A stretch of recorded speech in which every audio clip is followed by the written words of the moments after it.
શિલ્પ ગ્રુપ અને સ્નેહ શિલ્પ ફાઉન્ડેશનને 15 ડિસેમ્બર 2024ના રોજ ગિફ્ટ સિટી ગાંધીનગર ખાતે યોજાનારી Shilp Aarambh gift city run towards drug free ફ્યુચરની ત્રીજી આવૃત્તિની જાહેરાત કરી છે।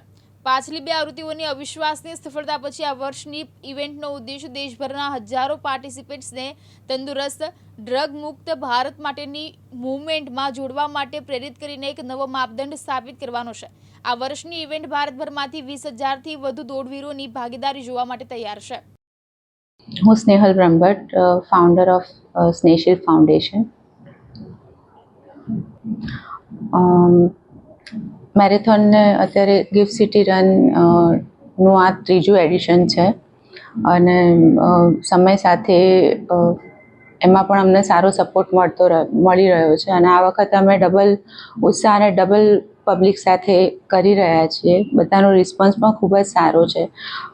ડ્રગ ફ્રી ફ્યુચર માટેની જે રન કરી રહ્યા છે એમાં એક સોનામાં સુગંધ વળે એવી વસ્તુ એ પણ છે કે નેક્સ્ટ ડે વિજય દિવસ છે, જે અમે નેવી, આર્મી અને એરફોર્સને સમર્પિત કરી રહ્યા છે અને તે પણ બધા જ આ રનમાં ભાગ લઈ રહ્યા છે, જે ઓલરેડી આગલા બે એડિશનમાં પણ હતા જ, પણ આ વખતે ચેતક કમાન્ડોઝ 21 કિલોમીટર પણ દોડી રહ્યા છે। અને એ સિવાય અમે એક ફાઉન્ડેશન સાથે જોડાયા છીએ કે જેમની મદદથી અમે જે વેસ્ટ છે કે મેરેથોનના ડ્યુરિંગમાં જે કચરો થાય છે, પ્લાસ્ટિક બોટલ્સને એ હોય છે કે બીજું જે કચરો હોય છે, એ વેસ્ટને પણ યુટિલાઇઝ કરવા માટે ये लोग को सपोर्ट करशे। कमांडर धर्मेंद्र शर्मा हूँ। मैं एक रिटायर्ड एयरफोर्स अफसर हूँ। 2015 में मैं रिटायर हुआ और मैंने अपनी एक organisation a responsible citizen foundation start की।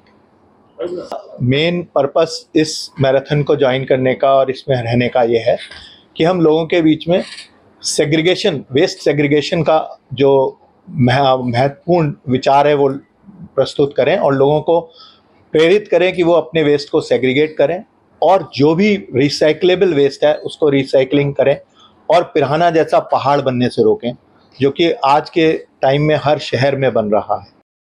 मानो मेहता, दिव्यांग न्यूज़, अहमदाबाद।